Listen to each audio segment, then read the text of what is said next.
സഖ്യരാജ്യമായ ഒമാനെതിരെ ട്രംപിൻ്റെ അത്യപൂർവമായ ഭീഷണി. ഇറാനെതിരെയുള്ള ചർച്ചകളിൽ വിഘാതമുണ്ടാക്കുന്നത് ഒമാനാണെന്നാണ് ഇപ്പോൾ ട്രംപ് പറയുന്നത്. അങ്ങനെ സംഭവിക്കുകയാണെങ്കിൽ ഇനിയും തുടർന്നാൽ ഒമാനെ ബോംബിട്ട് തകർക്കുമെന്നാണ് ട്രംപിൻ്റെ ഏറ്റവും പുതിയ ഭീഷണി. ഇപ്പോൾ വരുന്ന ഏറ്റവും പ്രധാനപ്പെട്ട ഒരു പുതിയ വാർത്ത പ്രകാരം ഈ ഭീഷണിക്ക് ശേഷം ക്രൂഡ് ഓയിൽ വിലയിൽ വലിയ കുതിച്ചുകയറ്റം സംഭവിക്കുന്നു എന്നുള്ളതാണ്. കാരണം നമുക്കറിയാം, ഒമാനാണ് ലോകത്തെ ഏറ്റവും പ്രധാനപ്പെട്ട ക്രൂഡ് ഓയിൽ കയറ്റുമതിക്കാരായ രാജ്യങ്ങളിൽ ഒന്ന് എന്നുള്ളതാണ്. ഓഹരി വിപണിയിലും വലിയ തകർച്ചയുണ്ട്. ഇറാനോട് കീഴടങ്ങാനും മറ്റുമൊക്കെ ട്രംപ് ആവശ്യപ്പെട്ടതിന് പിന്നാലെയാണ് വീണ്ടും ഇത്തരം ചില മാറ്റങ്ങൾ കൂടി ആഗോള വിപണിയിൽ സംഭവിക്കുന്നത് എന്നത് പ്രധാനപ്പെട്ട ഒന്നാണ്. അത് മാത്രമല്ല, മറ്റു വാർത്ത ഗസയുമായി ബന്ധപ്പെട്ടാണ്. അവിടെ ഇസ്രായേലിൻ്റെ സമ്പൂർണ്ണ വിജയം അമേരിക്ക അടക്കം ഇടപെട്ട ചർച്ചകൾ ഉണ്ടായിരിക്കുന്നു എന്നാണ് മനസ്സിലാക്കേണ്ടത്. പൂർണ്ണ നിരായുധീകരണം, അതായത് ആയുധങ്ങൾ വീണ്ടും ഉപയോഗിക്കാൻ പറ്റാത്ത വിധം അത് നശിപ്പിച്ച് കളയുന്ന തരത്തിലുള്ള ഒരു സംവിധാനത്തിലേക്ക് ഗസയടക്കം മാറുന്നു എന്നുള്ള പ്രധാനപ്പെട്ട വിവരങ്ങൾ കൂടി പ്രേക്ഷകർക്ക് നൽകാനുണ്ട്. ഇത് വിശദമായി തന്നെ നമുക്ക് വരുന്ന ഒരു മണിക്കൂർ പരിശോധിക്കാം. ആദ്യം തലക്കെട്ടുകൾ. സഖ്യരാജ്യമായ ഒമാനെതിരെയും ട്രംപിന്റെ ഭീഷണി. ഇറാനുമായുള്ള ചർച്ചകൾക്ക് ഒമാൻ തടസ്സം നിന്നാൽ ആ രാജ്യത്തെ ബോംബിട്ട് തകർക്കുമെന്ന് US പ്രസിഡന്റ്. ഭീഷണി. ഹോർമുസ് കടലിടുക്കിന്റെ നിയന്ത്രണം സംബന്ധിച്ച് ഒമാനും ഇറാനും തമ്മിൽ ചർച്ചകൾ പുരോഗമിക്കവേ അശ്ലീല പദം ഉപയോഗിച്ചുകൊണ്ടാണ് ഭീഷണി മുഴക്കിയതെന്ന് ഫോക്സ് റിപ്പോർട്ടർ. ഹമാസിനെ നിരായുധീകരിക്കുന്നതിന് മുൻപ് പുനർവിന്യാസമോ പുനർനിർമ്മാണമോ നടക്കില്ലെന്ന ഇസ്രായേൽ. ഇരുപക്ഷവും ധാരണയിലെത്തിയതായി ഇസ്രായേൽ ഉദ്യോഗസ്ഥർ.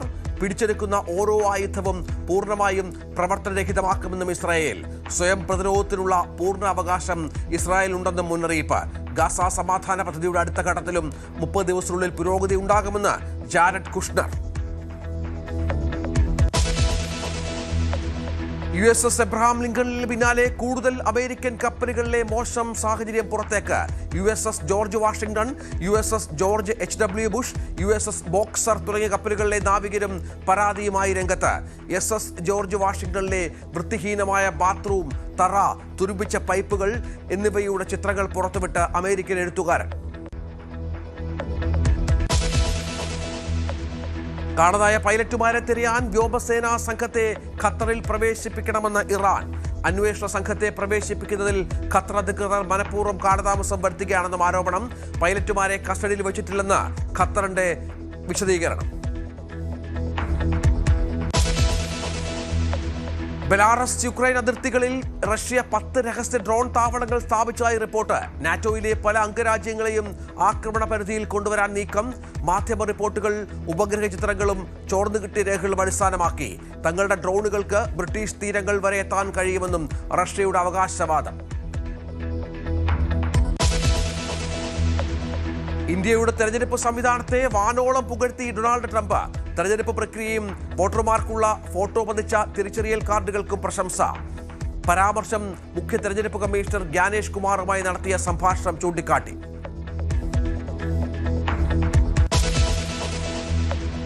പാകിസ്ഥാനെ വിറപ്പിച്ച് ബലൂചിസ്ഥാൻ ലിബറേഷൻ ആർമി. 8 ദിവസത്തിനിടെ ബലൂചിസ്ഥാനിൽ 22 ആക്രമണങ്ങൾ. 26 പാകിസ്ഥാൻ സുരക്ഷാ ഉദ്യോഗസ്ഥരെ വധിച്ചെന്നും അവകാശവാദം. പ്രവിശ്യയുടെ 85% പ്രദേശങ്ങളും പിടിച്ചെടുത്തുവെന്നും അവകാശവാദം. സ്വന്തമായി കറൻസിയും പതാകയുമായി പിടിമുറുക്കി ബലൂച്ച് സൈന്യം.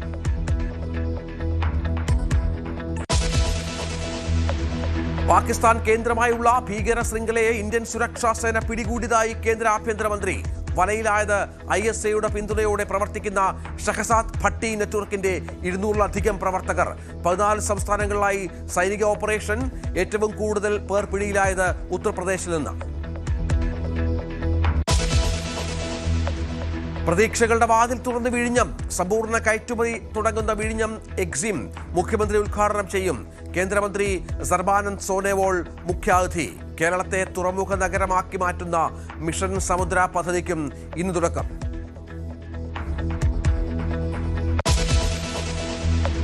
അശ്ലീല ദൃശ്യങ്ങൾ ഭർത്താവ് വെബ്സൈറ്റുകൾക്ക് വിറ്റുവെന്ന പരാതിയുമായി യുവതി. പരാതിക്കാരി കൊല്ലം സ്വദേശിനി. വിറ്റത് വിദേശത്ത് ഒരുമിച്ച് താമസിക്കവേ ഭർത്താവ് പകർത്തിയത്. ദൃശ്യങ്ങൾ നാട്ടിലെത്തിയ ശേഷം ക്രൂരമർദ്ദനമേറ്റ യുവതി സ്വകാര്യ ആശുപത്രിയിൽ ചികിത്സയിൽ.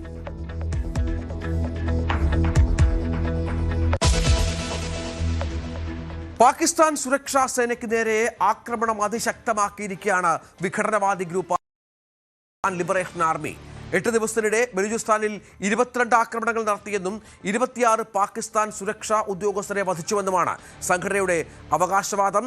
പാകിസ്ഥാനിൽ നിന്ന് സ്വാതന്ത്ര്യം ലഭിക്കും വരെ പോരാടുമെന്നാണ് പുതിയ പ്രസ്താവന സംഘടന പുറത്തിറക്കിയിരിക്കുന്നത്.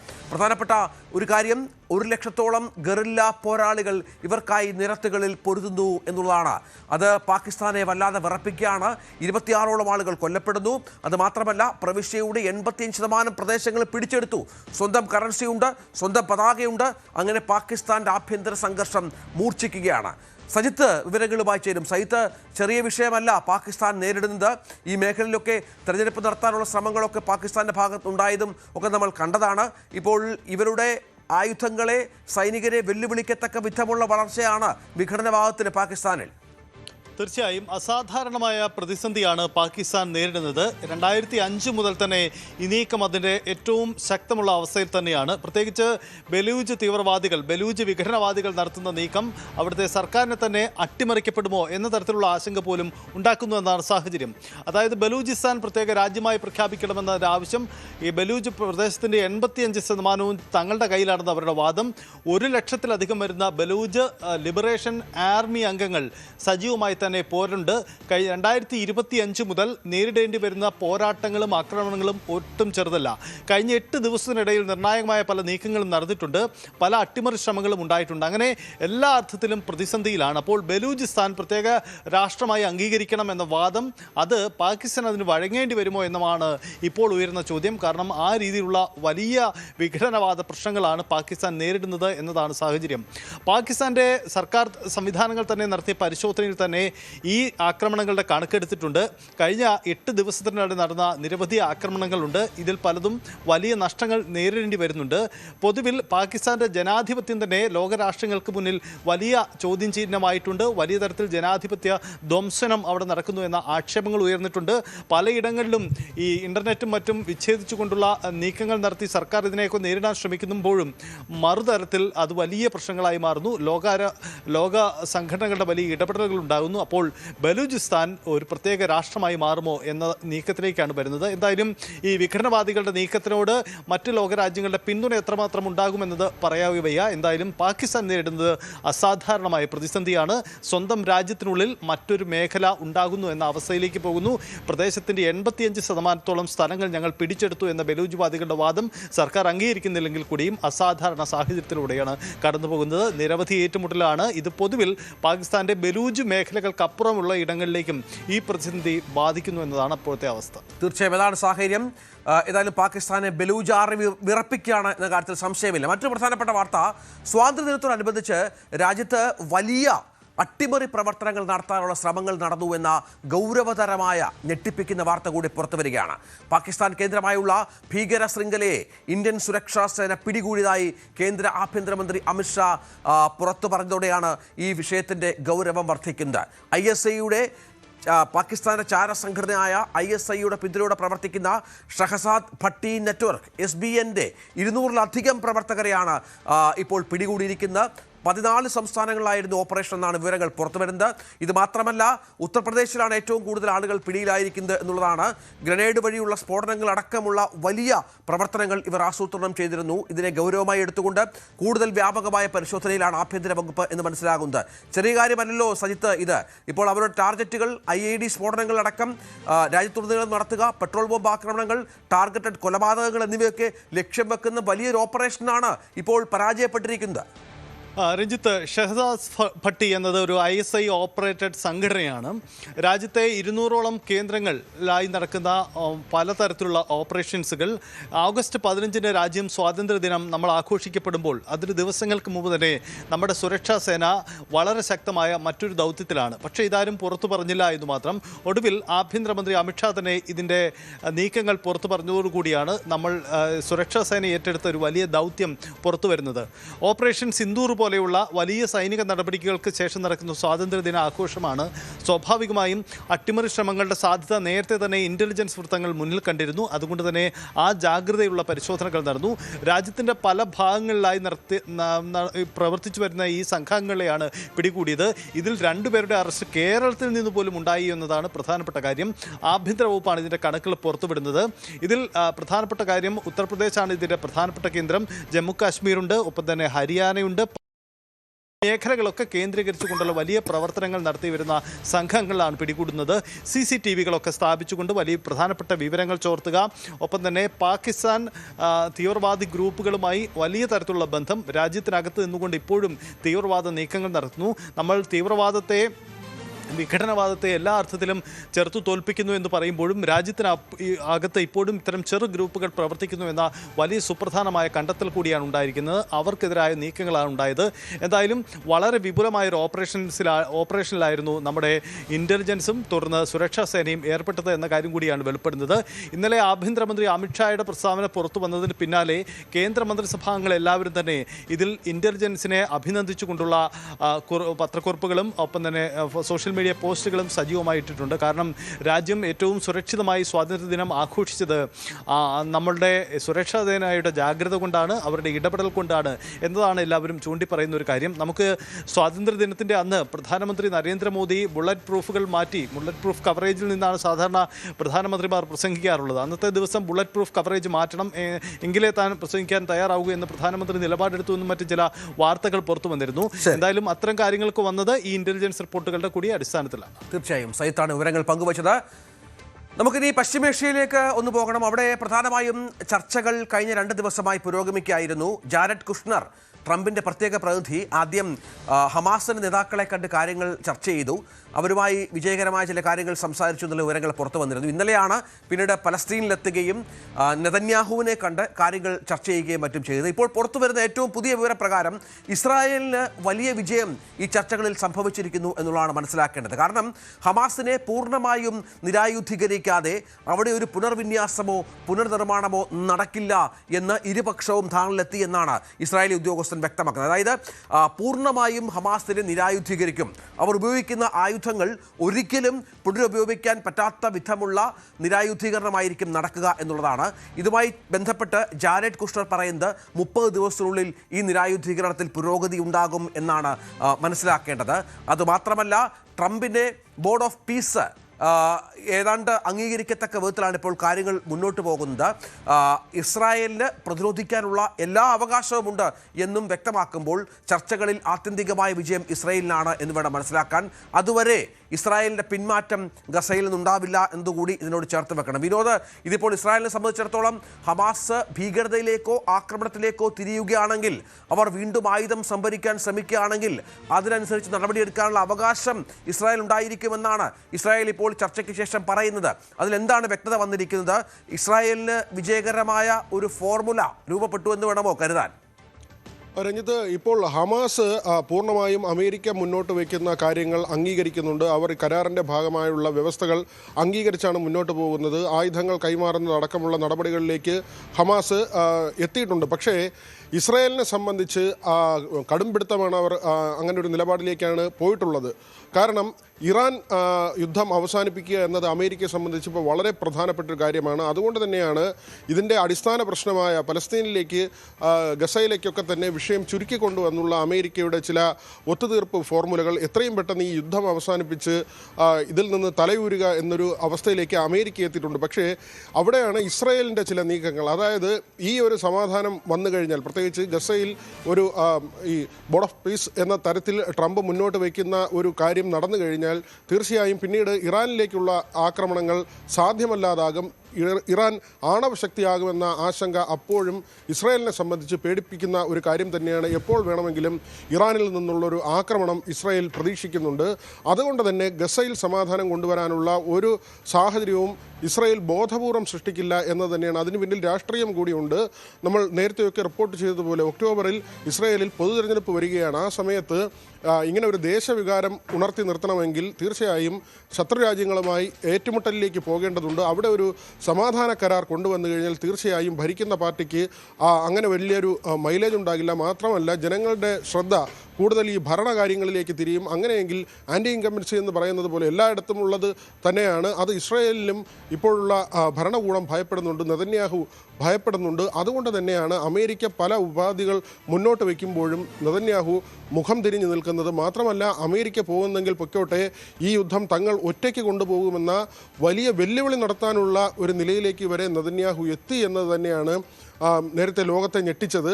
ആ ഒരു നിലയിൽ തന്നെയാണ് ഇപ്പോൾ ഗസയിലും കാര്യങ്ങൾ മുന്നോട്ട് പോകുന്നത്. പക്ഷേ നമ്മൾ കാണേണ്ട ചില കാര്യങ്ങളുണ്ട്. അതായത് ഈ ആയുധത്തിൻ്റെ നിരായുധീകരണം, ഹമാസിനെ സംബന്ധിച്ച് നിരായുധീകരണം അവർ അത് പൂർണ്ണമായി അംഗീകരിച്ചു എന്നാണ് നമുക്ക് ഇപ്പോഴുള്ള വാർത്തകൾ അവിടെ നിന്ന് വരുന്ന വിദേശ വാർത്താ ഏജൻസികൾ റിപ്പോർട്ട് ചെയ്യുമ്പോൾ നമുക്ക് മനസ്സിലാക്കാൻ കഴിയുന്ന. രഞ്ജിത്ത്, അതൊരു വളരെ പ്രധാനപ്പെട്ട ഒരു കാര്യമാണ്. നിരായുധീകരണം അവിടെ വീണ്ടും ഈ ഉപേക്ഷിച്ച ആയുധങ്ങൾ ഹമാസ് പ്രയോഗിക്കുന്നു, അവർ അത് വീണ്ടും വീണ്ടും പുനരുപയോഗിക്കുന്നു എന്നുള്ള പരാതിയൊക്കെ ആയിരുന്നല്ലോ ഇസ്രായേൽ ഉണ്ടായിരുന്നത്. ഇപ്പോൾ ജാരഡ് കുഷ്ണർ അടക്കം പറയുന്നത് ഈ ആയുധങ്ങൾ പൂർണ്ണമായും നശിപ്പിക്കുന്നത് വരെ അതിനുള്ള ശ്രമങ്ങളാണ്. അതിനിപ്പോൾ അവർ നിയോഗിച്ചിരിക്കുന്നത് അമേരിക്കയുടെ ഒരു മേജർ ജനറൽ തന്നെ ഇത്തരം നിരായുധീകരണത്തിനുള്ള പ്രധാന ആളായി പ്രവർത്തിക്കുമെന്നുള്ളതൊക്കെ ഈ ചർച്ചയുമായി ബന്ധപ്പെട്ട് ഇസ്രായേലിന് പോസിറ്റീവാണ്. ഇത് ഈ ഖലീൽ അൽ ഖയ്യ, അത് ഹമാസിൻ്റെ മേധാവിയാണ്, ഒരു പ്രധാനപ്പെട്ട നേതാവാണ്.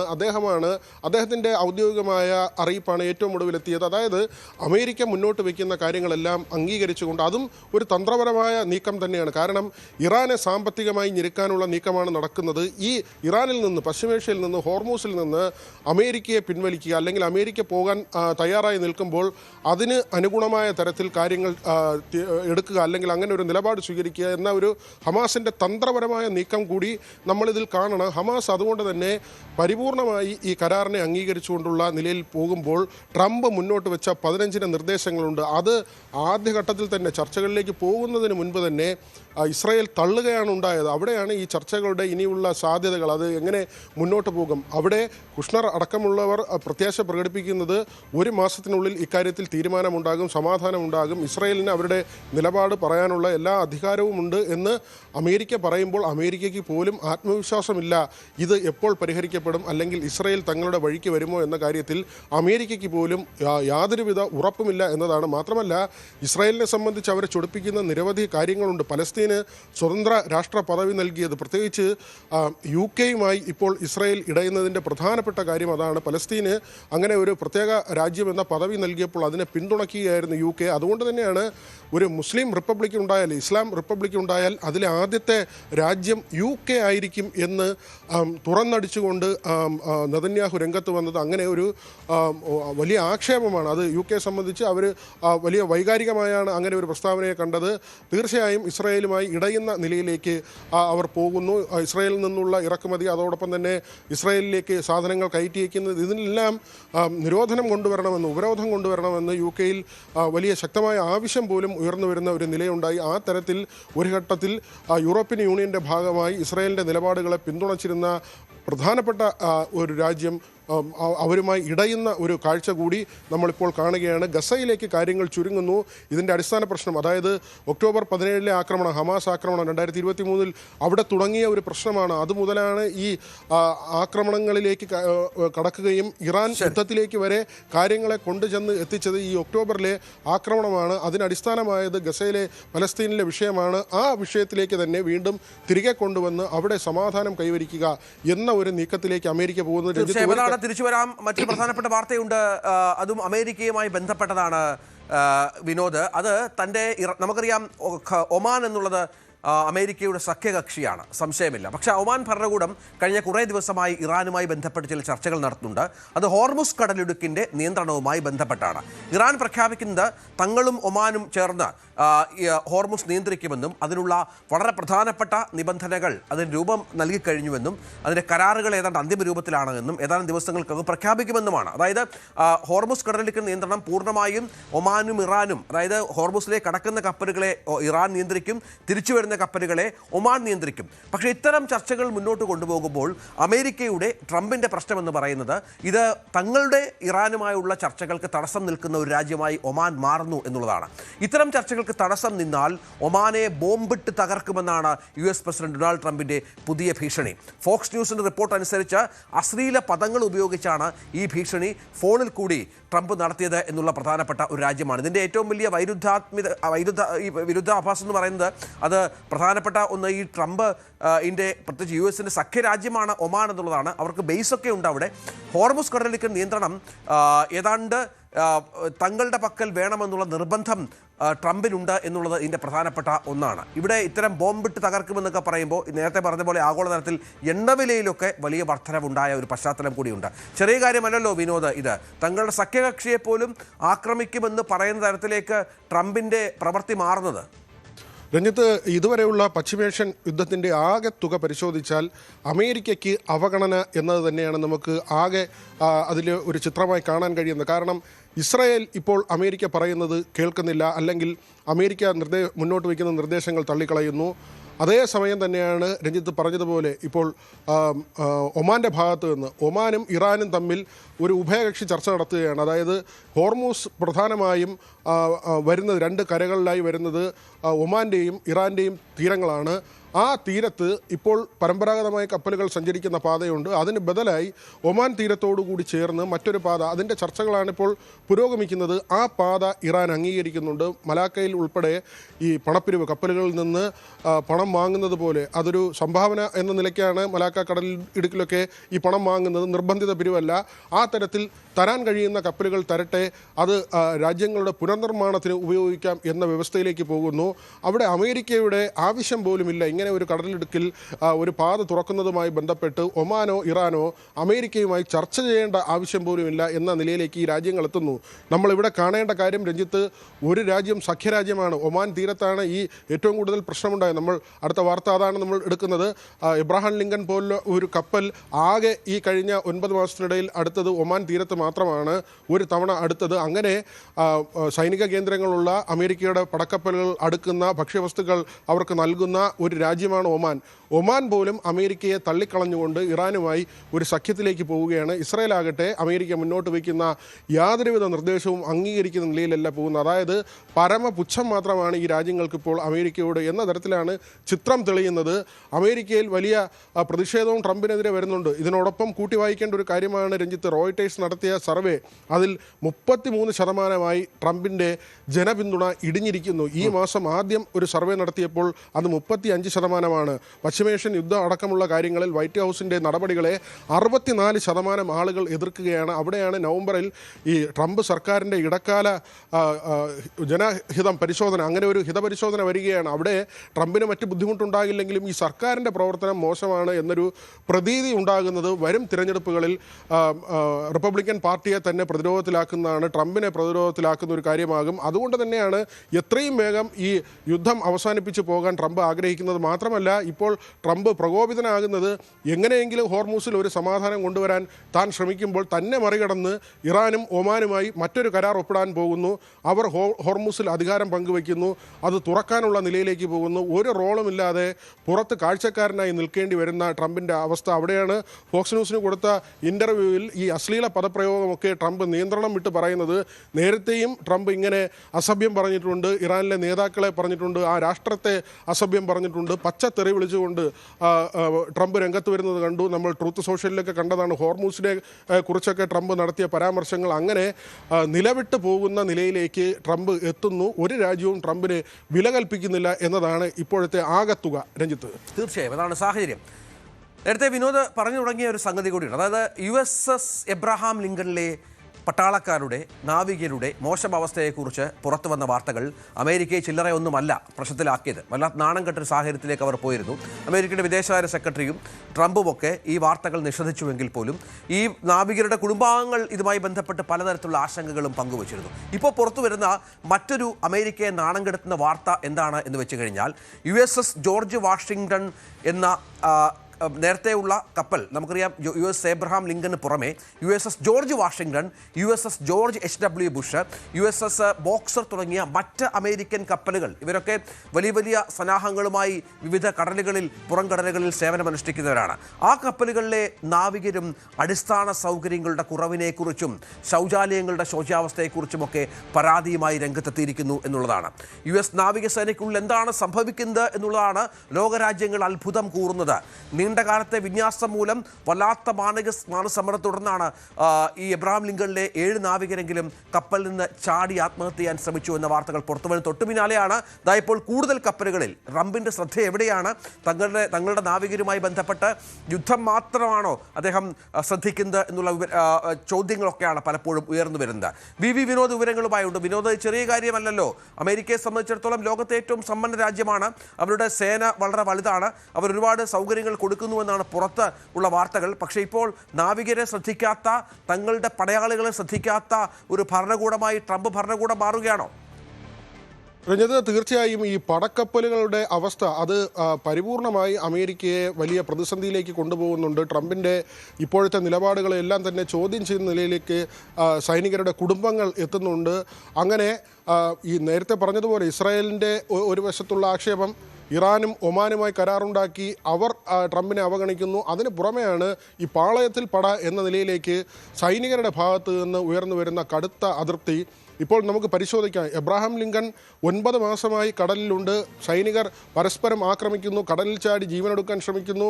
ഈ ഒരു സാഹചര്യത്തെ തുടർന്ന് എബ്രഹാം ലിങ്കനെ മാറ്റുകയാണ്. വളരെ വേഗത്തിൽ തന്നെയാണ് ഇന്ത്യ പസഫിക് മേഖലയിൽ ഉണ്ടായിരുന്ന ജോർജ് വാഷിംഗ്ടണിനെ ഈ ഇറാൻ തീരത്തേക്ക് വിളിച്ചു വരുത്തുന്നത്. ആ കപ്പൽ യാത്ര തുടരുകയാണ്. ഒരുപക്ഷെ 23-നോ മറ്റോ പുതുതായി ഈ ഡ്യൂട്ടിയിൽ പ്രവേശിക്കുമ്പോൾ എബ്രഹാം ലിങ്കനെ മാറ്റാമെന്നുള്ള പ്രതീക്ഷയാണ്. മാർക്കോ റൂബിയോ ഉൾപ്പെടെയുള്ളവർ അക്കാര്യം പറഞ്ഞു. US സെൻട്രൽ കമാൻഡിൻ്റെ ഒരു വിശദീകരണം അക്കാര്യത്തിൽ ഉണ്ടായിട്ടുണ്ട്. മറ്റ് കപ്പലുകളുടെ കാര്യം കൂടി നമ്മൾ പരിശോധിക്കേണ്ടതുണ്ട്. അതായത് ഈ ബോക്സർ എന്ന കപ്പൽ അത് ഏതാണ്ട് 5 മാസമായി കടലിൽ തുടരുന്ന ഒരു കപ്പലാണ്. ഇപ്പോൾ ഈ പശ്ചിമേഷ്യൻ ദൗത്യത്തിൻ്റെ ഭാഗമായി തുടരുന്ന കപ്പലാണ്. ജോർജ് ബുഷ് എന്ന കപ്പൽ അത് ഏതാണ്ട് 5 മാസമായി കടലിൽ തുടരുന്നുണ്ട്. അതോടൊപ്പം തന്നെയാണ് ജോർജ് വാഷിംഗ്ടണും. ഇതൊരു 3 മാസത്തിൽ അധികമായി കടലിൽ തുടരുന്ന കപ്പലാണ്. അങ്ങനെ മാസങ്ങളായി കടലിൽ തുടരുന്ന കപ്പലുകളെയാണ് പുതിയതായി വീണ്ടും ഈ പശ്ചിമേഷ്യൻ സംഘർഷത്തിന് കൂടുതൽ ഉത്തരവാദിത്വം ഏൽപ്പിക്കുന്നത്. അവിടെയാണ് സൈനികർക്ക് ഈ അതൃപ്തി ഉണ്ടാകുന്നത്. മാത്രമല്ല, ലോക പോലീസ് എന്ന് വീമ്പ് പറയുന്ന അമേരിക്കയുടെ കപ്പലുകളിൽ നിന്നുള്ള ദൃശ്യങ്ങൾ ചോരുകയാണ്. ഈ കപ്പലുകളിൽ നടക്കുന്ന വിവരങ്ങൾ പുറം ലോകം അറിയുകയാണ്. അത് തന്നെയാണ് അമേരിക്കയെ ഞെട്ടിക്കുന്നത്. നമ്മൾ ഏറ്റവും കൂടുതൽ ശ്രദ്ധേയമായി കാണേണ്ട ഒരു കാര്യം രഞ്ജിത്ത്. കാരണം ഈ തസ്ലിം ന്യൂസ് ഏജൻസി എന്ന ഇറാനിൻ്റെ ന്യൂസ് ഏജൻസിക്ക് ഈ വിവരങ്ങൾ വളരെ കൃത്യമായി കിട്ടുകയാണ്. അതായത് അമേരിക്കയുടെ പടക്കപ്പലിനുള്ളിൽ നടക്കുന്ന കാര്യങ്ങളുടെ വിശദാംശങ്ങൾ പോലും ഇറാന് ലഭിക്കുന്നു എന്നതാണ് ഇവിടെ ഏറ്റവും ഗൗരവമായി നമ്മൾ കാണേണ്ടത്. അമേരിക്ക ഒരു തരത്തിലും ഒരു വിവരങ്ങളും ചോരാത്ത ഒരു സൈനിക ശക്തി, അവരുടെ കപ്പൽ, അവരുടെ ആയുധ സംവിധാനങ്ങൾ, പ്രതിരോധ സംവിധാനങ്ങൾ, ഇതെല്ലാം വലിയ വീമ്പോടെ പറയുമ്പോൾ അതിനകത്ത് നടക്കുന്ന കാര്യങ്ങൾ, അതിനുള്ളിലെ ദൃശ്യങ്ങൾ ഇതെല്ലാം പുറത്തു വരികയും മാധ്യമപ്രവർത്തകർ അത് ലോകം മുഴുവൻ എത്തിക്കുകയും അത് വലിയ തോതിൽ അമേരിക്കയിലടക്കം ചർച്ചയാവുകയും ചെയ്യുന്നു. മാത്രമല്ല, ഇതിന് സ്ഥിരീകരണം ഉണ്ടാവുകയാണ്. ഈ കപ്പലിനെ പിൻവലിക്കാൻ അമേരിക്ക തീരുമാനിച്ചതോടുകൂടി തന്നെ എന്താണ് വാസ്തവം എന്ന് ലോകം കാണുകയാണ്. ആ തരത്തിലേക്ക് അമേരിക്ക ചെന്ന് വീഴുന്നുണ്ട്. ഏതായിരുന്നാലും ട്രംപിന് ഒരു വിലയില്ലാത്ത തരത്തിലേക്ക് സർവേയിലടക്കം ജനപിന്തുണ കുറയുന്ന നിലയിലേക്ക് ട്രംപ് ചെന്ന് വീഴുന്നു എന്നത് തന്നെയാണ്. ആരും ഒരു വിലയും നൽകുന്നില്ല എന്ന തരത്തിൽ തന്നെയാണ് ഇപ്പോൾ കാര്യങ്ങൾ അവസാനിക്കുന്നത്. അതാണ് സാഹചര്യം. ഏതായാലും വലിയ പ്രതിസന്ധിയിലൂടെ അമേരിക്ക കടന്നു പോകുന്നു. യുദ്ധ സാഹചര്യം അവരെ അങ്ങനെ ആക്കുന്നു എന്ന് വേണം മനസ്സിലാക്കാൻ. നിരവധി വാർത്തകൾ ബാക്കിയുണ്ട്. നമുക്ക് വളരെ ദിവസമാണ് ഖത്തറിൻ്റെ കസ്റ്റഡിയിൽ തങ്ങളുടെ 3 പൈലറ്റുമാരുണ്ട് എന്ന ആരോപണം ഇറാൻ മുന്നോട്ട് വെച്ചത്. പക്ഷേ ഖത്തർ ഇത് പൂർണ്ണമായും നിഷേധിക്കുന്ന ഒരു പശ്ചാത്തലമുണ്ടായി. അത്തരമൊരു സംഗതികളെക്കുറിച്ച് ഞങ്ങൾക്ക് അറിവില്ല എന്നാണ് പറയുന്നത്. ഈ യുദ്ധത്തിൻ്റെ ആദ്യഘട്ടത്തിൽ ഖത്തറിൻ്റെ ബേസുകൾ ആക്രമിക്കാൻ ഇറാൻ ശ്രമിച്ചപ്പോൾ തകർന്ന വിമാനങ്ങളിൽ നിന്നാണ് ഈ പൈലറ്റുമാർ ഖത്തറിലെത്തിയത് എന്നാണ് ഇറാൻ്റെ അവകാശവാദം. പക്ഷേ അത് ഖത്തർ ഇല്ല എന്ന് പറയുന്ന ഇറാൻ വിശ്വസിക്കുന്നില്ല. തങ്ങളുടെ വ്യോമസേനാ സംഘത്തെ രാജ്യത്തേക്ക് പ്രവേശിക്കാൻ, ഖത്തറിലേക്ക് പ്രവേശിക്കാൻ, ഈ നാവികരെ തിരയാനായി പ്രവേശിക്കാൻ അനുമതി നൽകണമെന്നാണ് ഇറാൻ ഇപ്പോൾ ആവശ്യപ്പെട്ടിരിക്കുന്നത്. അന്വേഷണ സംഘത്തെ പ്രവേശിപ്പിക്കുന്നതിൽ ഖത്തർ അധികൃതർ മനഃപൂർവ്വം കാലതാമസം വരുത്തുകയാണെന്നാണ് ഇറാന്റെ കാണാതായവർക്കായുള്ള കമ്മിറ്റി കമാൻഡർ മുഹമ്മദ് ഖാബർ സാദെ ആരോപിക്കുന്നത്. എന്നാൽ മാർച്ചിൽ തങ്ങളുടെ വ്യോമാതിർത്തി ലംഘിച്ച പൈലറ്റുമാരെ കസ്റ്റഡിയിൽ വെച്ചിട്ടില്ല എന്നാണ് ഖത്തറിന്റെ നിലപാട്. വിഷയത്തിൽ രാജ്യാന്തര റെഡ് ക്രോസ് കമ്മിറ്റി അടിയന്തരമായി ഇടപെടണമെന്നും ഇറാൻ ആവശ്യപ്പെടുന്ന പശ്ചാത്തലമുണ്ട്. ഇറാനിലെ പ്രധാനപ്പെട്ട സൈനിക സാമ്പത്തിക രാഷ്ട്രീയ ശക്തിയായ ഇസ്ലാമിക് റവല്യൂഷണറി ഗാർഡ് കോർപ്സുമായി അമേരിക്കയ്ക്ക് നേരിട്ടുള്ള ഒരു രഹസ്യ ആശയവിനിമയ മാർഗമുണ്ട് എന്നുള്ള അവകാശവാദവുമായി ട്രംപ്. എന്നാൽ ട്രംപിന്റെ ഈ അവകാശവാദം IRGC വക്താവ് നിഷേധിച്ചു. ഇറാനിലെ അർദ്ധ ഔദ്യോഗിക വാർത്താ ഏജൻസിയായ തസ്ലിം ന്യൂസിനോട് സംസാരിക്കവെയാണ് വക്താവ് ഇത്തരത്തിൽ പറഞ്ഞത്. ട്രംപ് നേരത്തെയും പറയുന്നുണ്ട് ചർച്ചകൾ നടക്കുന്നുണ്ട് എന്നുള്ളത്, പക്ഷേ ഇറാൻ ഇത് പൂർണ്ണമായും നിഷേധിക്കുകയാണ്. IRGC ഉദ്യോഗസ്ഥരും അമേരിക്കയും തമ്മിൽ യാതൊരുവിധ ചർച്ചകളും നടക്കുന്നില്ല എന്നാണ് IRGC വ്യക്തമാക്കുന്നത്. ട്രംപ് നുണയനാണ്. യുദ്ധത്തിലേറ്റ പരാജയവും നിരാശയും മൂലം അദ്ദേഹത്തിനുണ്ടാകുന്ന ഭ്രമങ്ങളും ദുസ്വപ്നങ്ങളും സൃഷ്ടിച്ച വെറും ഭാവനകൾ മാത്രമാണ് ഇപ്പോൾ പുറത്തു വരുന്നത് എന്നാണ് മനസ്സിലാക്കേണ്ടത്. അതായത് ട്രംപിനെ പൂർണ്ണമായും തള്ളിക്കൊണ്ടാണ് ഇപ്പോൾ ഇറാന്റെ നിലപാട് എന്ന് വേണം മനസ്സിലാക്കാൻ. അതായത് ചർച്ചയ്ക്ക് ഞങ്ങളില്ല, ഞങ്ങൾ ചർച്ച നടത്തില്ല, ഞങ്ങളുടെ മുന്നിലുള്ളത് സ്വയം പ്രതിരോധവും ഒപ്പം ആക്രമണവും മാത്രമാണ് എന്നാണ് ഇറാൻ അസന്നിഗ്ധമായി വ്യക്തമാക്കുന്നത്. നമുക്കറിയാം, യൂറോപ്യൻ യൂണിയനും നാറ്റോയുമായി മറ്റും റഷ്യയ്ക്കുള്ള വലിയ തോതിലുള്ള വൈര്യം അത് വർഷങ്ങളായി പതിറ്റാണ്ടുകളായി നിലനിൽക്കുന്ന ഒന്നാണ്. രണ്ടാം ലോക മഹായുദ്ധം മുതൽ തന്നെ അത് അതിൻ്റെ ഉച്ചസ്ഥായിയിലെത്തിയ അവസ്ഥയുമുണ്ട്. ഇപ്പോൾ ബെലാറസ് ഉക്രൈൻ അതിർത്തികളിൽ റഷ്യ 10 രഹസ്യ ഡ്രോൺ താവളങ്ങൾ സ്ഥാപിച്ചായും ഇത് നാറ്റോയിലെ പല അംഗരാജ്യങ്ങളെയും ആക്രമണ പരിധിയിൽ കൊണ്ടുവരുന്നതിനാണെന്നും ദി ടെലിഗ്രാഫ് റിപ്പോർട്ട് ചെയ്യുന്നത് വളരെ പ്രധാനപ്പെട്ട ഒന്നാണ്. ഉപഗ്രഹ ചിത്രങ്ങളും ചോർന്നു കിട്ടിയ രേഖകളും അടിസ്ഥാനമാക്കി ആണ് ഈ വിവരങ്ങൾ മാധ്യമങ്ങൾ പുറത്തുവിടുന്നത്. റഷ്യയുടെ അതിർത്തി പ്രദേശങ്ങളിലെ ഈ താവളങ്ങളിൽ കുറഞ്ഞത് 59 പുതിയ ലോഞ്ച് റെയിലുകൾ, അതായത് റൺവേക്ക് പകരം ഫിക്സഡ് വിങ് ഡ്രോണുകൾ പറന്നുയരാൻ ഉപയോഗിക്കുന്ന മെക്കാനിക്കൽ ഗൈഡ് ട്രാക്കുകളാണ് ഇവ കണ്ടെത്തിയതായി മാധ്യമങ്ങൾ റിപ്പോർട്ട് ചെയ്യുന്ന ഒരു പശ്ചാത്തലം കൂടിയുണ്ട്. ബെലാറസ്, പോളണ്ട്, ലിത്വാനിയ, ലാത്വിയ എന്നീ 3 നാറ്റോ അംഗരാജ്യങ്ങളുമായി അതിർത്തി പങ്കിടുന്ന ഒരു പ്രദേശം കൂടിയാണ്. നമുക്കറിയാം, ഉക്രൈനാകട്ടെ റൊമാനിയ, ഹംഗറി, സ്ലോവാക്യ എന്നീ നാറ്റോ അംഗരാജ്യങ്ങളുമായും അതിർത്തി പങ്കിടുന്നുണ്ട്. ഈ പ്രദേശങ്ങളിൽ ഇത്തരത്തിലുള്ള ഡ്രോൺ ഇൻ്റലിജൻസ് സ്ഥാപനമായ ഡ്രോൺ ടെക് നടത്തിയ ഉപഗ്രഹ ചിത്രങ്ങളുടെ വിശകലനത്തിൽ ഈ ലോഞ്ച് റെയിലുകളുടെ ഏകദേശം 20 എണ്ണം പുതിയതും കൂടുതൽ പരിധിയുള്ളതാണെന്ന് കണ്ടെത്തിയ ഒരു പശ്ചാത്തലം കൂടിയുണ്ട്. റഷ്യയുടെ ഏറ്റവും പുതിയ ദീർഘദൂര ആക്രമണ ഡ്രോണുകൾ വിക്ഷേപിക്കാനുള്ള ശേഷിയെ സൂചിപ്പിക്കുന്ന ഒന്നുകൂടിയാണ് ഇത് എന്നാണ് മനസ്സിലാക്കേണ്ടത്. ഈ കിഴക്കൻ യൂറോപ്യൻ രാജ്യങ്ങൾക്കാണ് ഏറ്റവും കൂടുതൽ ഭീഷണിയുള്ളത് എങ്കിലും തങ്ങളുടെ ഡ്രോണുകൾക്ക് ബ്രിട്ടീഷ് തീരങ്ങൾ വരെ എത്താൻ കഴിയും എന്നാണ് ഇപ്പോൾ റഷ്യ അവകാശപ്പെടുന്ന ഒരു പശ്ചാത്തലമുണ്ടാകുന്നത്. അതായത് നാറ്റോയെ എങ്ങനെയെങ്കിലും തകർക്കുക. കഴിഞ്ഞ ദിവസം പുടിൻ്റെ ചില രഹസ്യ പദ്ധതികളൊക്കെ പുറത്തു വന്നിരുന്നു. അത് നാറ്റോ രാജ്യങ്ങളിൽ നുഴഞ്ഞു കയറുക, സാങ്കേതിക സംവിധാനങ്ങളടക്കം തകർക്കുക എന്നടക്കമുള്ള കാര്യങ്ങളുമായി ബന്ധപ്പെട്ട വലിയ പദ്ധതികൾ പുടിൻ ആസൂത്രണം ചെയ്യുന്നുവെന്നാണ് ചില മീറ്റിങ്ങുകളെ ഉദ്ധരിച്ച് അവിടുന്ന് രഹസ്യ വിവരങ്ങളെ തുടർന്ന് മാധ്യമങ്ങൾ റിപ്പോർട്ട് ചെയ്തത്. ഉക്രൈന് നേരെ ദിവസേന എന്നോണം നടത്തുന്ന വ്യോമാക്രമണങ്ങൾക്കായി റഷ്യ ഇതിനകം തന്നെ ഈ താവളങ്ങളും ലോഞ്ച് റെയിലുകളും ഉപയോഗിക്കുന്നുണ്ട് എന്നും റിപ്പോർട്ടുകൾ പുറത്തു വരുന്നുണ്ട്. യുക്രൈനെ ആക്രമിക്കാനും നാറ്റോയെ ഭയപ്പെടുത്താനും പുടിൻ ദീർഘദൂര ഡ്രോണുകൾ വിന്യസിക്കുന്നുവെന്ന വിവരങ്ങൾ കൂടിയുണ്ട്. ഒരേ സമയം 1000 ഡ്രോണുകൾ വരെ സൂക്ഷിക്കാൻ ശേഷിയുള്ള അത്യാധുനിക ഡ്രോണുകളുടെ സാന്നിധ്യത്തിൽ റഷ്യ വലിയ വർധനവ് വരുത്തിയിട്ടുണ്ട് എന്നാണ് മനസ്സിലാക്കേണ്ടത്. അതായത് വരുന്ന ശീതകാലത്തൊക്കെ ഇതുമായി ബന്ധപ്പെട്ട് തൻ്റെ പദ്ധതികൾ നടപ്പിലാക്കാൻ പുടിൻ ഒരുങ്ങുന്നു എന്നുള്ളത് നാറ്റോയ്ക്കും ലോകരാജ്യങ്ങൾക്കും ഒക്കെ വലിയ ഭീഷണിയാണ്. അതായത് യൂറോപ്പിനെതിരെ ഹൈബ്രിഡ് യുദ്ധത്തിൻ്റെ ഭാഗമായി റഷ്യൻ നേതാവ് നടത്തുന്ന ഇത്തരം ആക്രമണം അത് വ്യാപിപ്പിച്ചേക്കാം എന്നാണ് യൂറോപ്പിലും മറ്റും ആശങ്കയുണ്ടാകുന്നത്. US ഇൻ്റലിജൻസ് ഏജൻസികൾ ഇതുമായി ബന്ധപ്പെട്ട് വലിയ മുന്നറിയിപ്പുകൾ നൽകുന്ന ഒരു പശ്ചാത്തലമുണ്ട്.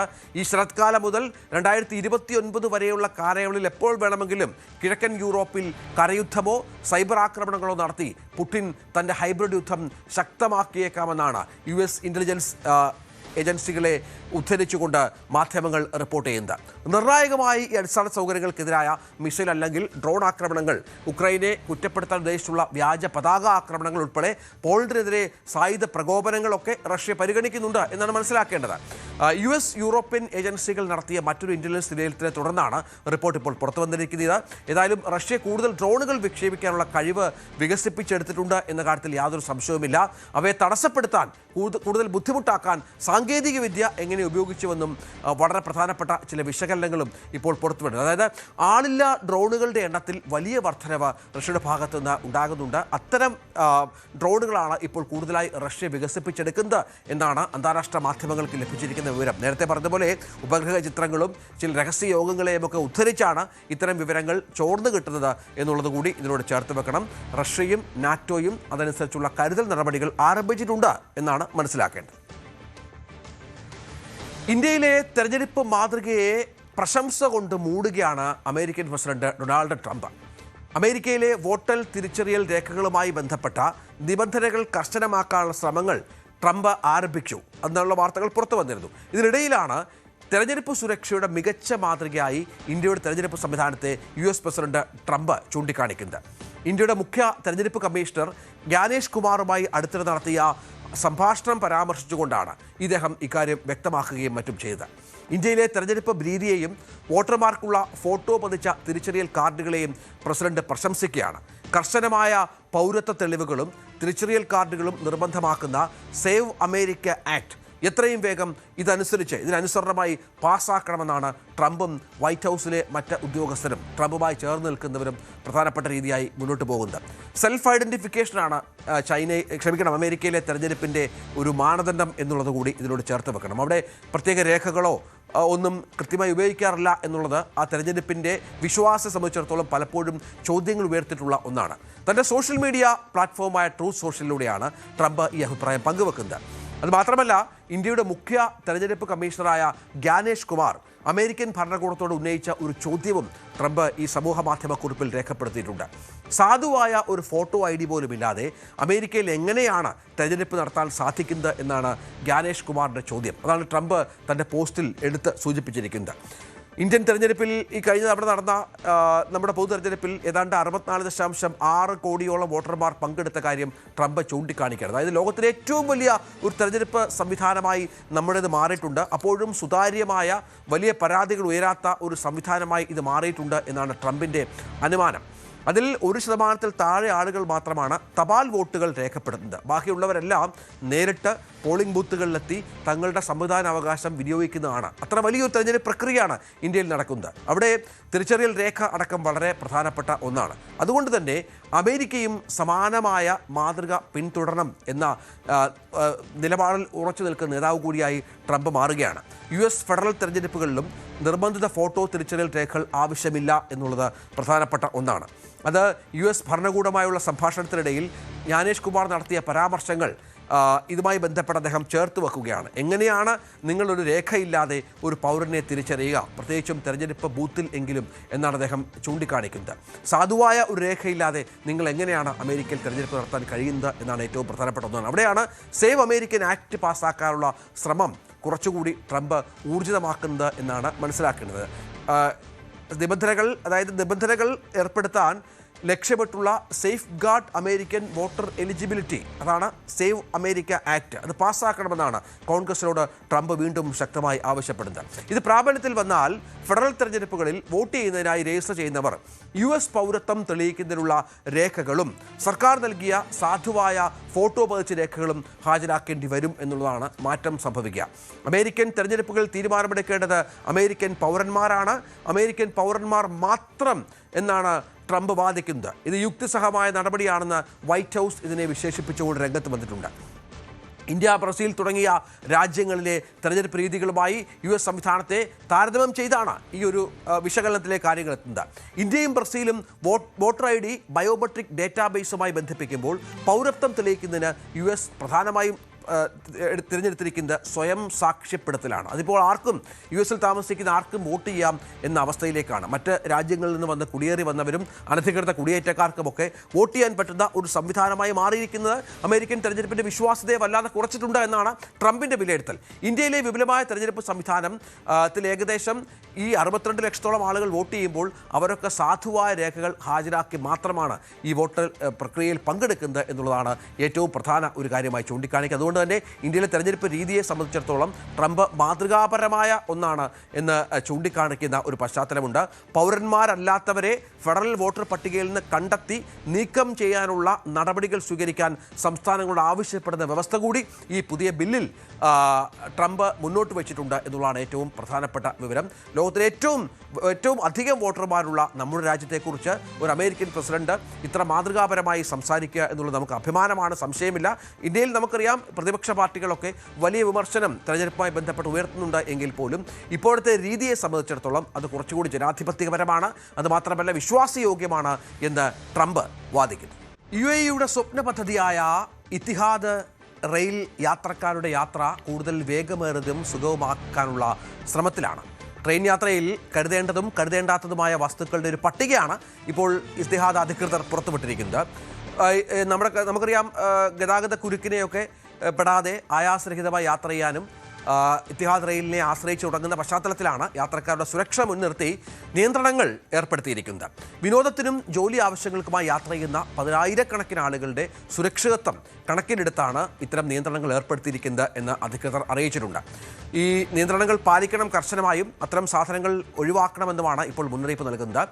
സൈക്കിളുകൾ, സ്കൂട്ടറുകൾ എന്നിവ പ്രവേശിപ്പിക്കില്ല എന്നാണ് അധികൃതർ വ്യക്തമാക്കിയിരിക്കുന്നത്. അതുമാത്രമല്ല, പൊട്ടിത്തെറിക്കാൻ സാധ്യതയുള്ള പടക്കങ്ങൾ, വെടിയുണ്ടകൾ, പെട്രോൾ, പെയിന്റ് ടിന്നറുകൾ, കംപ്രസ് ചെയ്ത ഗ്യാസ് സിലിണ്ടറുകൾ, എയറോസോൾ ക്യാനുകൾ എന്നിവയൊന്നും യാത്രയിൽ പൂർണ്ണമായും നിരോധിച്ച ഒരു പശ്ചാത്തലം കൂടിയുണ്ട്. പോലീസ് ഉദ്യോഗസ്ഥർക്കൊഴികെ മറ്റാർക്കും തോക്കുകളും കത്തികളും ഒന്നും കൊണ്ടുപോകാനുള്ള അനുവാദമില്ല. ഒപ്പം ലഹരിമരുന്ന്, രാസപദാർത്ഥങ്ങൾ, ആയുധങ്ങൾ, ജൈവ അപകട സാധ്യതയുള്ള വസ്തുക്കൾ എന്നിവ കൈവശം വെക്കുന്നത് ഗുരുതരമായ കുറ്റകൃത്യമാണ് എന്ന് വ്യക്തമാക്കിയിട്ടുണ്ട്. ഏതായാലും മറ്റ് യാത്രക്കാർക്ക് ബുദ്ധിമുട്ടാക്കുന്ന വലിയ പെട്ടികളും സ്പോർട്സ് സാമഗ്രികളും സർഫ് ബോർഡുകളും ഗോൾഫ് കിറ്റുകളുമൊന്നും അനുവദിക്കില്ല എന്നാണ് മനസ്സിലാക്കേണ്ടത്. കച്ചവട ആവശ്യത്തിനായി വലിയ അളവിൽ കൊണ്ടുപോകുന്ന സാധനങ്ങളൊന്നും പാടില്ല. യാത്രക്കാരുടെ സുരക്ഷയെ മുൻനിർത്തി മദ്യവും ഇലക്ട്രോണിക്സ്, സിഗരറ്റ് തുടങ്ങിയ ഇലക്ട്രോണിക്സ് പുകവലി ഉപകരണങ്ങളും മറ്റും നിരോധിച്ച ഒരു പശ്ചാത്തലം കൂടിയുണ്ട്. അങ്ങനെ വലിയ തോതിലുള്ള നിയന്ത്രണത്തോടു കൂടിയാണ് ഇത്തിഹാദ് ട്രെയിൻ സർവീസ് ഇനി മുന്നോട്ട് കൊണ്ടുപോവുക എന്നാണ് മനസ്സിലാക്കേണ്ടത്. നേരത്തെ ചില സാധനങ്ങൾ ഇപ്പോൾ ഈ ഭിന്നശേഷിക്കാരുടെ യാത്ര ചെയ്യാൻ ഉപകരണങ്ങളൊക്കെ ഒപ്പം വളർത്തുമൃഗങ്ങളുടെ നിർദ്ദിഷ്ട അളവിലെ കൂട്ടിലാക്കി യാത്രയിൽ കൂട്ടാം എന്നൊക്കെയുള്ള പ്രത്യേകതകൾ കൂടിയുണ്ട്. അതിനൊക്കെ പക്ഷേ മുൻകൂർ അനുമതി വേണമെന്നും ബന്ധപ്പെട്ട അധികൃതർ അറിയിച്ചിട്ടുണ്ട്. ഏതായാലും വലിയ ജനപിന്തുണയോടുകൂടിയാണ് ഇപ്പോൾ ഇത്തിഹാദ് ട്രെയിൻ സർവീസ് മുന്നോട്ട് പോകുന്നത് എന്നും അധികൃതർ വ്യക്തമാക്കുന്നു. സച്ചിൻ ടെണ്ടുൽക്കറുടെ മകൾ സാറ ടെണ്ടുൽക്കർ എന്നും വാർത്തയിൽ നിറഞ്ഞു നിൽക്കുന്ന ഒരു വ്യക്തിത്വമാണ്. ഇപ്പോൾ ജിം വെയർ ധരിച്ച് സാറ കാറിലേക്ക് നടന്നു പോകുന്നതായി ചില വീഡിയോ ദൃശ്യങ്ങൾ പുറത്തു വന്നിരിക്കുന്നത് ഫേക്കാണ് എന്നാണ് കാര്യങ്ങൾ പുറത്തു വരുന്നത്. കറുത്ത സ്പോർട്സ് ബ്രായും ഗ്രേ നിറത്തിലുള്ള വേസ്റ്റഡ് ഷോർട്ട് ലെഗിങ്സും ഇവർ ഈ വീഡിയോ ദൃശ്യങ്ങൾ ധരിച്ചിട്ടുണ്ട്. ചില സോഷ്യൽ മീഡിയ പ്ലാറ്റ്ഫോമുകളിലൂടെയൊക്കെയാണ് ഈ ദൃശ്യങ്ങൾ ഇങ്ങനെ പ്രചരിക്കുന്നത്. അത് വല്ലാതെ മാനഹാനി ഉണ്ടാക്കുന്നതാണ് എന്ന് വ്യക്തമാക്കി താരം തന്നെ രംഗത്ത് വന്ന ഒരു പശ്ചാത്തലം കൂടിയുണ്ട്. ഇത് വ്യാജമാണ് എന്ന് പിന്നീട് ഫാക്ട് ചെക്കർമാർ കണ്ടെത്തുകയായിരുന്നു. സാറയുടെ മറ്റൊരു വീഡിയോയിൽ നിന്ന് AI ഉപയോഗിച്ച് വ്യാജമായി നിർമ്മിച്ചതാണ് ഈ വീഡിയോ എന്നാണ് ഇപ്പോൾ മനസ്സിലാക്കേണ്ടത്. ഈ വൈറൽ വീഡിയോയിൽ ജസ്റ്റ് ബോളിവുഡ് എന്നെഴുതിയ വാട്ടർമാർക്ക് കാണാം. ഇൻസ്റ്റാഗ്രാമിൽ 13 ലക്ഷം ഫോളോവേഴ്സുള്ള അക്കൗണ്ടാണ് ജസ്റ്റ് ബോളിവുഡ്. ജൂലൈ 30-ന് ഈ അക്കൗണ്ടിൽ പോസ്റ്റ് ചെയ്ത ഒരു വീഡിയോയാണ് വ്യാജ വീഡിയോ നിർമ്മിക്കാൻ ഉപയോഗിച്ചിരിക്കുന്നത്. സാറ ടെണ്ടുൽക്കർ ബാന്ദ്രയിൽ എന്ന അടിക്കുറിപ്പോടെയാണ് യഥാർത്ഥ വീഡിയോ ഉള്ളത്. വൈറലായ വീഡിയോയിൽ കാണുന്ന പശ്ചാത്തലവും ആളുകളും ദൃശ്യങ്ങളുടെ ക്രമവുമെല്ലാം യഥാർത്ഥ വീഡിയോയുമായി കൃത്യമായി ഒത്തുപോകുന്ന ഒരു പശ്ചാത്തലം കൂടിയുണ്ട്. എന്നാൽ സാറ ധരിച്ചിരിക്കുന്ന ഡ്രസ്സിലെ വ്യത്യാസം വെച്ചാണ് ഇതൊരു ഫേക്ക് വീഡിയോ ആണ് എന്ന് ഇപ്പോൾ കണ്ടെത്തിയിരിക്കുന്നത്. നേരത്തെയും സാറ വലിയ സോഷ്യൽ മീഡിയ ആക്രമണങ്ങളൊക്കെ നേരിടേണ്ടി വരുന്ന വ്യാജ ചിത്രങ്ങളൊക്കെ പ്രചരിപ്പിക്കപ്പെടുന്ന ഒരാൾ കൂടിയാണ് സാറ. നമുക്കറിയാം വളരെ ഫേമസ് ആയിട്ടുള്ള വലിയ തോതിലുള്ള ഫോളോവേഴ്സുള്ള ഒരു വ്യക്തിത്വം കൂടിയാണ്. അവർ പലപ്പോഴും പബ്ലിക്കായി പല സ്ഥലങ്ങളിലും പ്രത്യക്ഷപ്പെടാറുണ്ട്. പക്ഷേ അവരുടെ ചിത്രങ്ങളൊക്കെ വ്യാജമായി നിർമ്മിച്ച് മോശം രീതിയിൽ പ്രചരിപ്പിക്കുന്നു എന്നുള്ള പരാതിയാണ് കുടുംബത്തിന് ഉള്ളത്. മിനിസ്ക്രീൻ താരം അനുമോൾ വിവാഹിതയായി. തമിഴ്നാട് സ്വദേശിയായ ഭുവനേഷാണ് വരൻ. ഗുരുവായൂരിൽ വെച്ചായിരുന്നു വിവാഹ ചടങ്ങുകൾ എന്നാണ് മനസ്സിലാക്കേണ്ടത്. അടുത്ത ബന്ധുക്കളും സുഹൃത്തുക്കളും മാത്രമാണ് ഈ ചടങ്ങിൻ്റെ ഭാഗമായി പങ്കെടുക്കുകയും മറ്റും ചെയ്തത്. നടനും MP-യുമായ സുരേഷ് ഗോപിയും വിവാഹ ചടങ്ങുകളിൽ പങ്കെടുക്കാനെത്തി എന്നുള്ള വിവരം കൂടിയുണ്ട്. വിശിഷ്ട അതിഥിയായി ഒരു പുറത്തുനിന്നൊരാളായി സുരേഷ് ഗോപി മാത്രമാണ് ഈ ചടങ്ങിൻ്റെ ഭാഗമായത് എന്നാണ് മനസ്സിലാക്കേണ്ടത്.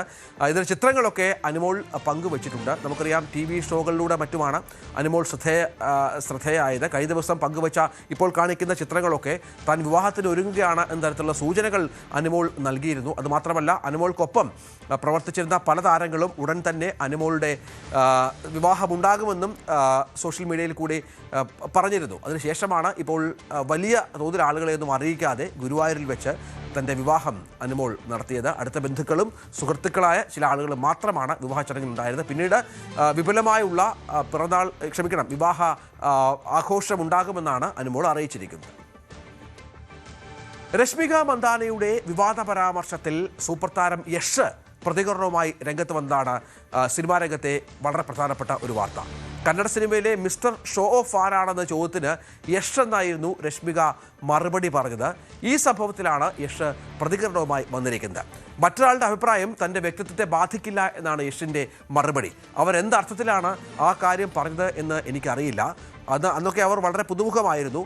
ചിലപ്പോൾ അവതാരകൻ്റെ ചോദ്യങ്ങൾക്ക് നൽകിയ ഓപ്ഷനുകൾ തിരഞ്ഞെടുത്തതിലുള്ള തെറ്റായിരിക്കാം എന്നാണ് ആ കുട്ടി കരുതിയിരിക്കുന്നത് എന്നാണ് യഷിൻ്റെ മറുപടി. ധാരാളം സംവിധായകരൊക്കെ ഇതിൽ പ്രകോപിതരായിട്ടുണ്ടെങ്കിലും മറ്റൊരാളുടെ അഭിപ്രായം എൻ്റെ വ്യക്തിത്വത്തെ നിർവചിക്കുന്നില്ല, ബാധിക്കുന്നില്ല, ഞാനാണ് എന്നാണ് യഷ് ഇതുമായി ബന്ധപ്പെട്ട് വ്യക്തമാക്കിയിരിക്കുന്നത്. അതുമാത്രമല്ല, മറ്റു താരങ്ങളെ ബഹുമാനിക്കാത്തവർ തൻ്റെ യഥാർത്ഥ ആരാധകരായിരിക്കില്ല എന്നും യഷിൻ്റെ വാക്കുകൾ ഉണ്ട്. നേരത്തെ രജത് ശർമ്മയുടെ ആപ്കി അദാലത്ത് എന്ന പരിപാടിയിൽ പങ്കെടുത്ത് സംസാരിക്കുമ്പോഴാണ് ഈ പരാമർശമുണ്ടായത് എന്നാണ് മനസ്സിലാക്കേണ്ടത്. Toxic a fairy tale for grown ups എന്ന സിനിമയുടെ പ്രമോഷനുമായി ബന്ധപ്പെട്ട വിശേഷങ്ങൾ പങ്കുവെക്കുന്നതിനിടയിലാണ് ഈ വിവാദമടക്കം കടന്നു വന്നത്. 2017 ഒരു ടെലിവിഷൻ അഭിമുഖത്തിനിടയിലാണ് റാപ്പിഡ് ഫയർ സെഗ്മെന്റിൽ കന്നഡ സിനിമയിലെ മിസ്റ്റർ ഷോ ഓഫ് ആരാണെന്ന് രശ്മികയോട് ചോദിച്ചപ്പോൾ അത് യഷാണ് എന്ന പരാമർശമുണ്ടായത്. അത് വലിയ തോതിൽ വിവാദത്തിനിടയാക്കിയിരുന്നു. അതിന് വിശദീകരണവുമായി പിന്നീട് രശ്മിക മന്ദാന രംഗത്ത് വന്നതും വളരെ പ്രധാനപ്പെട്ട ഒരു കാര്യമായി വന്നിരുന്നു. ഇപ്പോൾ ടോക്സിക് എന്ന വലിയ സിനിമയുടെ പുറകെയാണ് യഷ്. കരിയറിൽ തന്നെ വലിയ സിനിമയാണ്. ഉടനത് നേരത്തെ പറഞ്ഞ പോലെ തിയേറ്ററുകളിലേക്ക് എത്തുകയും ചെയ്യുന്ന പശ്ചാത്തലമുണ്ട്. അപ്പോൾ നമുക്ക് 9 മണി വാർത്ത പൂർത്തിയാക്കാം. എല്ലാ പ്രേക്ഷകർക്കും നല്ല ഒരു ദിവസം ആശംസിച്ചുകൊണ്ട് നമസ്കാരം.